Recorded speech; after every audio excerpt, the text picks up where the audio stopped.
श्री शिवाय नमस्तुभ्यं। भगवान शिव ने बताया, पिता के घर में रहने वाली कन्या कौन सा पाप करती हैं। एक दिन की बात है जब देवी पार्वती जी पृथ्वी लोक से भ्रमण कर भगवान शिव के पास आती हैं और कहती हैं, हे परम परमेश्वर, देवों के देव प्राणनाथ, आज मैं जब मृत्यु लोक पर भ्रमण कर रही थी तब मैंने देखा कुछ कन्याएं अपने पिता के घर में अधिक समय तक रह रही हैं, जबकि पिछले युग में कन्याओं का विवाह कम उम्र पर होता था और वे तभी से अपने पति के घर में रहने को जाती थी। तथा मैंने एक विचित्र घटना भी देख ली। कई सारी कन्याएं विवाह के बाद भी लंबे समय तक या बार बार पिता के घर रहने को जाती हैं। हे प्राणनाथ, मैं जानना चाहती हूँ, क्या एक पिता के घर में कुंवारी कन्या का अधिक समय तक रहना सही होता है या नहीं? कौन सी आयु में कन्या का विवाह करना योग्य होता है और विवाह के बाद पिता के घर में रहने से कौन सा पाप लगता है? हे स्वामी, आप ही जगत के सत्य हैं और सत्य ही शिव है। शिव ही आदि और अनंत है। कृपा करें और मेरी जिज्ञासा को शांत करें। तब भगवान शिव ने मुस्कुराते हुए बोले, हे देवी पार्वती, आज आपने जो प्रश्न किए हैं वे समस्त मानव जाति के कल्याण हेतु अत्यंत महत्वपूर्ण है। आज मैं आपको इन सारे प्रश्नों के उत्तर इस एक सच्ची घटना के माध्यम से देता हूँ। भक्तगणों, अगर आपको हमारा वीडियो अच्छा लग रहा हो तो चैनल को सब्सक्राइब कर लें और अपने सगे संबंधियों में वीडियो को शेयर करना और वीडियो को लाइक करना न भूलिएगा। आइए आगे की कथा जानते हैं। यह कथा मेरे प्रभु श्री कृष्ण के काल द्वापर युग की है। आप इस कथा को ध्यान से सुने। जो भी प्राणी इस कथा का श्रवण या प्रसार करता है उनके मैं 100 अपराध माफ करता हूँ और मृत्यु के बाद वह प्राणी अनंत काल तक मेरे साथ कैलाश में वास करता है। तब देवी पार्वती कहती हैं, हे स्वामी, मैं इस कथा को ध्यान से पूरा अवश्य सुनूंगी और इस कथा का प्रसार भी करूंगी। कृपा करें और इस कथा को कहें। तब भगवान शिव कहते हैं, हे देवी पार्वती, यह 28वें द्वापर युग की घटना है। यदुकुल श्रेष्ठ वीरवर उग्रसेन यहाँ जो घटना घटित होने वाली है उसी काल को भूतकाल में वर्णित करूँगा। माथुर प्रदेश में मथुरा नाम की नगरी है। वहाँ उग्रसेन नाम वाले यदुवंशी राजा राज्य करते थे। वे शत्रु विजय, संपूर्ण धर्मों के तत्वज्ञान, प्रजा के रक्षण करने वाले और अति गुणवान राजा थे। मेधावी नामक राजा उग्रसेन धर्म पूर्वक राज्य का संचालन और प्रजा का पालन करते थे। उन्हीं दिनों परम पवित्र विदर्भ देश में सत्यकेशु नाम के प्रसिद्ध एक महापराक्रमी राजा थे। उनकी एक पुत्री थी जिसका नाम मायावती था। वह सत्य धर्म का आचरण करने वाली, अति सुंदर, गुणवान और चरित्रवान होने के कारण दूसरी लक्ष्मी के समान थी। मथुरा के राजा उग्रसेन ने उस सुंदर नेत्रों वाली मायावती से विवाह किया और उसके स्नेह और प्रेम से मथुरा नरेश मुग्ध हो गए। मायावती को अपने प्राणों के समान प्रेम करने लगे। उसे साथ लिए बिना भोजन नहीं करते थे। उसके साथ क्रीड़ा विलास में राजा का समय बीतने लगा। भगवान शिव कहते हैं, ये देवी पार्वती, मायावती के बिना उन्हें एक क्षण भी चैन नहीं मिलता। इस प्रकार से आने वाले प्रतिदिन दोनों पति पत्नी में प्रेम बढ़ने लगा। फिर कुछ समय के बाद विदर्भ नरेश सत्यकेतु ने अपनी पुत्री को मायावती को याद किया और उसकी माँ भी न देखने के कारण बहुत दुखी थी। फिर एक दिन उन्होंने अपनी बेटी की हालचाल जानने हेतु मथुरा नरेश उग्रसेन के पास पहुँच गयी। वहाँ अपने 2 दूतों को भेजे। मित्रों, भगवान शिव कहते हैं, हे देवी पार्वती, आदर पूर्वक राजा से कहा, महाराज विदर्भ नरेश सत्यकेतु अपनी कन्या और इस राज्य की कुशल समाचार जानने हेतु हमें यहाँ भेजा है। आपको हमारा सादर प्रणाम। अगर उनका प्रेम और स्नेह पूर्ण अनुरोध आपको स्वीकार हो तो राजकुमारी मायावती को उनके यहाँ भेजने की व्यवस्था कीजिए।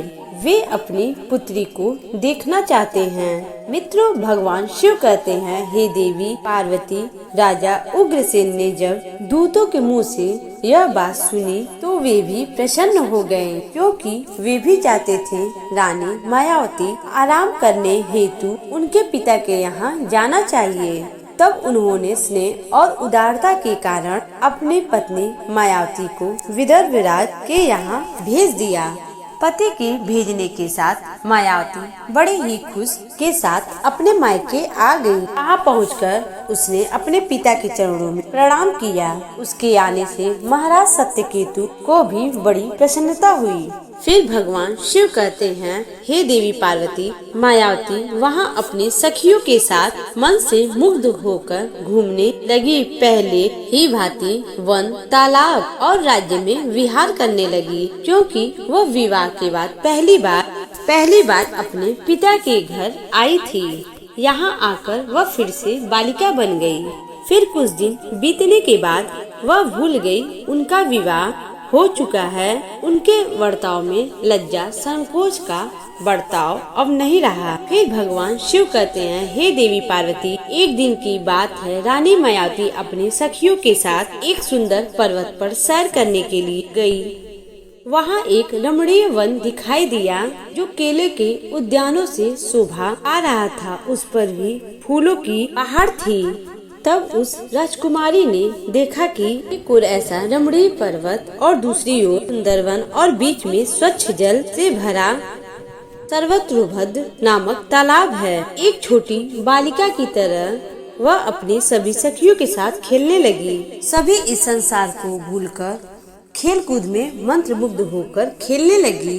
फिर वे तालाब में उतर गई और हंसते गाते हुए जल क्रीड़ा करने लगी। मित्रों, फिर भगवान शिव कहते हैं, हे पार्वती, उसी समय कुबेर का सेवक कुबिल नाम का दैत्य दिव्य विमान पर बैठकर आकाश मार्ग में कहीं जा रहा था। तब उसी समय तालाब के ऊपर आने पर उसकी दृष्टि विदर्भ महारानी मायावती के पर पड़ी, जो निर्भय होकर स्नान कर रही थी। गोविल के पास दैवी शक्ति होने के कारण उसने निश्चित रूप से जान लिया यह विदर्भ नरेश की कन्या और महाराज उग्रसेन की प्यारी पत्नी है। तब वह मन ही मन कहने लगा, यह तो पतिव्रता होने के कारण आत्मबल से ही सुरक्षित है।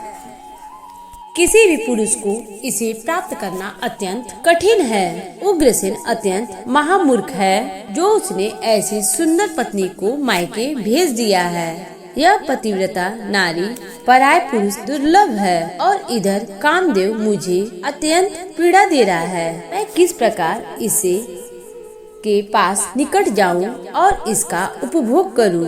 मित्रों, भगवान शिव कहते हैं, हे देवी पार्वती, उसकी सुंदरता पर मोहित दानव गोविल गहरी सोच में पड़ गया और फिर उसने अपने लिए एक उपाय निकाल लिया और गोविल ने महाराज उग्रसेन का महामाया रूप धारण कर लिया। वही अंग, वही उपांग, वैसे ही वस्त्र केश धारण कर लिया और पर्वत के शिखर पर उतर गया और एक वृक्ष की छाया में शिला के ऊपर बैठ गया और उसने मधुर स्वर से संगीत छेड़ दिया। वह गीत संपूर्ण विश्व को मोहित करने वाला था। ताल, लय, उत्तम स्वर से युक्त उस मधुर गीत को सखियों के मध्य बैठी हुई सुंदरी रानी मायावती ने भी सुना।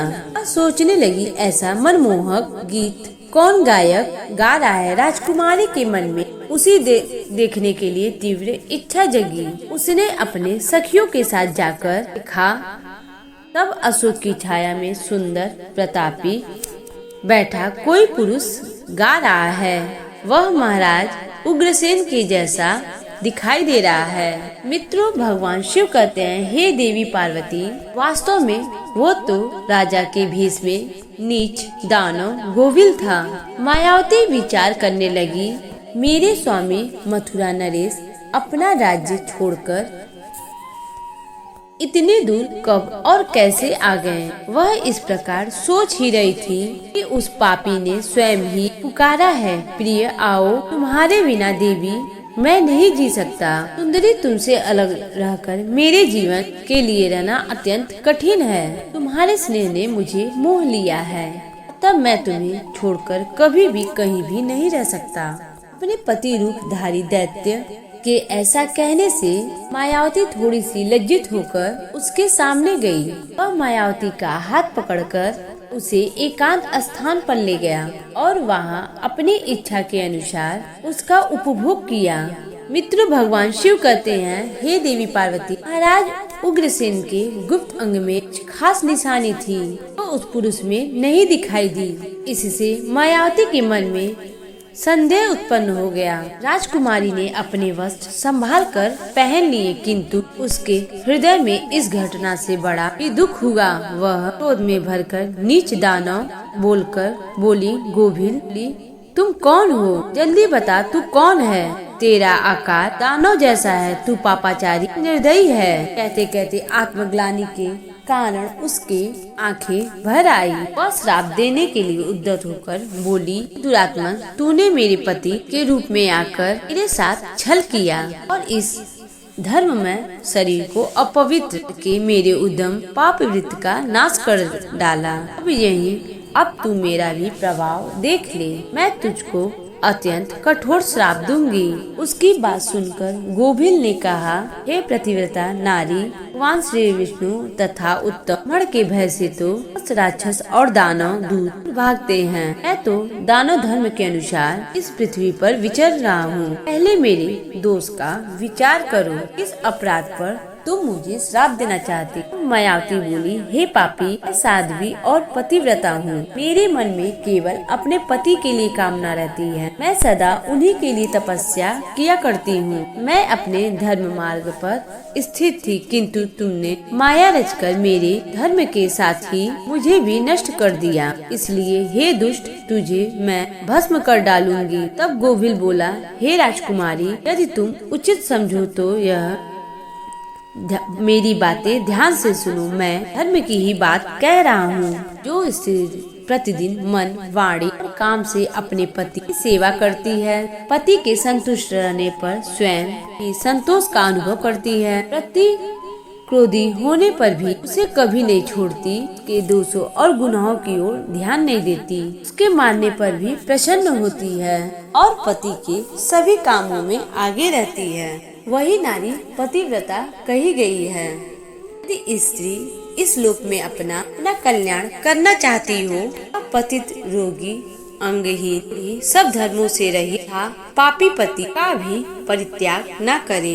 जो पति को छोड़कर जाती, उसे अपने दूसरे कामों में मन लगाती है और संसार में सब धर्मों से बहिष्कृत व्यभिचारिणी समझी जाती है। तो पति के अनुपस्थित में तरह तरह के व्यंजन पकवान का स्वाद लेती हैं तथा श्रृंगार करती हैं, उसे मनुष्य उल्टा कहते हैं। तो भगवान शिव कहते हैं, हे देवी पार्वती, गोभिल आगे कहता है, मुझे वेद और शास्त्रों द्वारा एक गुरु के द्वारा प्राप्त धर्म का ज्ञान है। गृहस्थ धर्म का परित्याग करके पति की सेवा छोड़कर यहाँ किस लिए आई हो? इतना होने के बावजूद भी मुँह से कहती हूँ मैं पतिव्रता हूँ। कर्म से तुम्हें तो पातिव्रता का छोटा सा अंश भी नहीं दिखाई देता है। डर, भय, हिम्मत छोड़कर पर्वत वन घूमती हो, इसलिए पापनी हो। मैंने यह महान दंड देकर सीधी राह पर लगाया है। अब कभी भी तुमसे ऐसी दृष्टता नहीं हो सकती है। बताओ, पति को छोड़कर किस लिए यहाँ आई हो? यह श्रृंगार, यह आभूषण तथा यह सुंदर वेशभूषा करके क्यों खड़ी हो? ये पापनी, बोलो, किस लिए और किसके लिए? यह सब क्या है, कहाँ और कैसे तुम्हारा पातिव्रत्य? आओ तो मेरे सामने व्यभिचारिणी स्त्रियाँ मान बर्ताव करने वाली नारी। समय तुम अपने पति से 4 कोस दूर हो। में पति को देवता मानने का भाव, दुष्टता कहीं की तुम में लज्जा की भाव नहीं आती। तुम में मेरे सामने बर्ताव और घृणा होती है। तुम क्या मेरे सामने बोलती हो? कहाँ है तुम्हारी तपस्या का प्रभाव? कहाँ है तुम्हारा तेज और बल? आज ही मुझे दिखाओ। मायावती बोली, ओ नीच असुर, स्नेहवश पति के घर से मुझे लाया है। मैं कहाँ पाप है? मैं काम, लोभ, मोह तथा डर वश पति को छोड़कर नहीं आई हूँ। मैं यहाँ भी पति का चिंतन करती हुई हमेशा रहती हूँ। तुमने मेरे छल से मेरे पति का रूप धारण किया और तुम मुझे धोखा दिया। अब गोभिल ने कहा, मायावती मेरी युक्त बात सुनो। अंधे मनुष्य कुछ भी दिखाई नहीं देता है। धर्म रूपी नेत्र से हीन हो कैसे मुझे यहाँ पहचान पाती? तुम्हें ज्ञात था तुम्हारे पति इतने दूर कभी भी नहीं आ सकते, फिर भी तुमने मेरे साथ संबंध बनाए। जिस समय तुम्हारे मन में पिता के घर आने का भाव उदय हुआ, उसी समय तुम पति की भावना छोड़कर उनके ध्यान से मुक्त हो गई थी। पति के निरंतर चिंतन ही नारियों का धर्म है। अब वही नष्ट हो गया है तो क्यों स्वयं को पतिव्रता कहती हो? मित्रों, भगवान शिव कहते हैं, हे देवी पार्वती, गोभिल कहता है, जब तुम्हारे हृदय की आंखें टूट गई तब नेत्र से हीन होने से तुम मुझे कैसे पहचानती? गोभिल की बात सुनकर राजकुमारी मायावती जमीन पर बैठ गई और उसके हृदय में बड़ा ही दुख हो रहा था। गोभिल ने फिर कहा, हे राजकुमारी, मैंने तुम्हारा जो अपने वीर की स्थापना की है, ये तीनों लोगों को त्रास पहुंचाने वाला पुत्र उत्पन्न होगा। फिर भगवान शिव कहते हैं, हे देवी पार्वती, ऐसा कहकर वह दानव वहाँ से चल गया। एक दानव ज्ञानी था, किंतु वह बड़ा दुराचारी और पापात्मा था। उसके चले जाने के बाद मायावती अत्यंत दुखी होकर रोने लगी। इससे रोने की आवाज सुनकर सखियां उसके पास आ गईं। पूछने लगी, राजकुमारी मायावती, आप क्यों रो रही हैं? मथुरा नरेश महाराज उग्रसेन कहाँ चले गए? मायावती ने अत्यंत दुखी होकर रोते रोते अपने चले जाने की सारी बातें बता दी और फिर सभी सहेलियां से पिता के घर में ले आई। उस समय वह शोक से कतराती हुई थर थर काँप रही थी। सखियों ने मायावती के माता के सामने सारी घटना सुना दी। उसे सुनते ही महारानी अपने पति की महल में गयी। उससे अपने कन्या का सारा वृत्तांत कही। उसे सुनकर महाराज सत्यकेतु को बड़ा दुख हुआ। उन्होंने सवारी, वस्त्र आदि देकर कुछ लोगों के साथ पुत्री को वापस मथुरा में उसके पति के घर भेज दिया। महात्मा महाराजा उग्रसेन मायावती को देखकर बड़ा ही प्रसन्न हुए। वे रानी से बार बार कहने लगे, प्रिय, मैं तुम्हारे बिना जीवन व्यतीत नहीं कर सकता। अच्छा हुआ तुम शीघ्र ही लौट आई। मायावती, तुम अपने गुणशील, भक्ति, शक्ति और पतिव्रत आदि सद्गुण ये अत्यंत प्रिय लगती हो। अपनी पत्नी मायावती से ऐसा कहकर महाराज उग्रसेन उसके साथ विहार करने लगे। सब लोगों को भय पहुँचाने वाला गर्भ दिन बढ़ने लगा, किंतु उस गर्भ का कारण केवल मायावती ही जानती थी। अपने उदर में बढ़ते हुए उस गर्भ को विषय में मायावती को दिन रात चिंता बनी रहती थी। 10 वर्ष तक वह गर्भ बढ़ता ही गया। तत्पश्चात उसका जन्म हुआ। मित्रों, फिर भगवान शिव कहते हैं, हे देवी पार्वती, अति तेजस्वी, बलचारी, दुराचारी को कष्ट देने वाला कंस था कि भय से तीनों लोगों के निवासी थर्रा उठे थे। उसके बाद भगवान श्री कृष्ण के हाथ से मारा गया, मोक्ष को प्राप्त हुआ। अब देवी पार्वती कहती हैं, स्वामी, ऐसी घटना भविष्य में संघटित होने वाली है, मैंने भी सुन रखा है। हे देवी, मैंने आपसे जो कुछ भी कहा है वह समस्त प्राणों का निश्चित मत है। इस प्रकार पिता के घर में रहने वाली कन्या बिगड़ जाती हैं। पिता को कन्या को घर में रखने से और ज्यादा मोह नहीं करना चाहिए। भगवान शिव कहते हैं, हे देवी पार्वती, अब मैं आपको कुंवारी कन्याओं के कुछ ऐसे विषय पर बताऊंगा, आप सभी ध्यान पूर्वक सुने।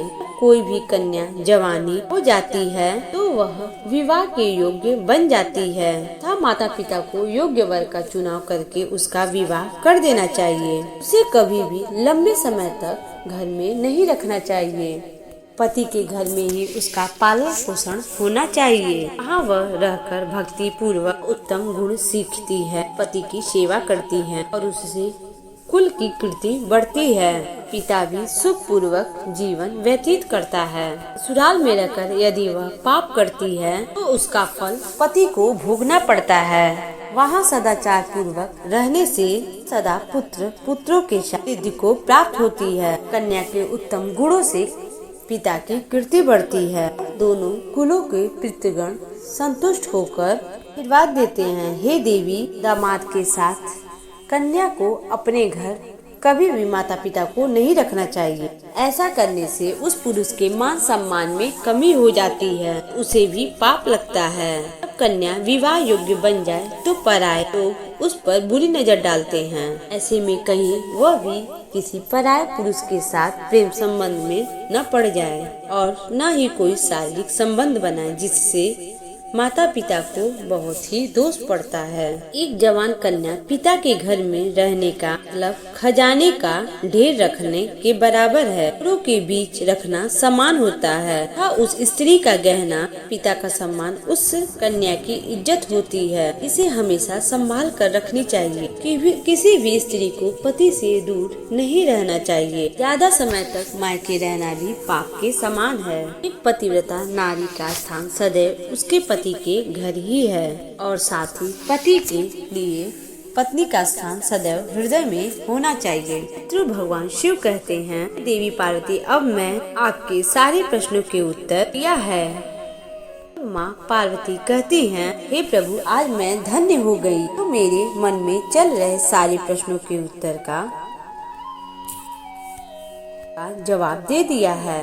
मैं आशा करती हूँ कि आपको मेरी यह कथा पसंद आई होगी। अगर अच्छी लगी हो तो हमारे चैनल को सब्सक्राइब करिएगा और अपने दोस्तों सगी संबंधियों में वीडियो को शेयर जरूर कीजिएगा और वीडियो को लाइक करिएगा।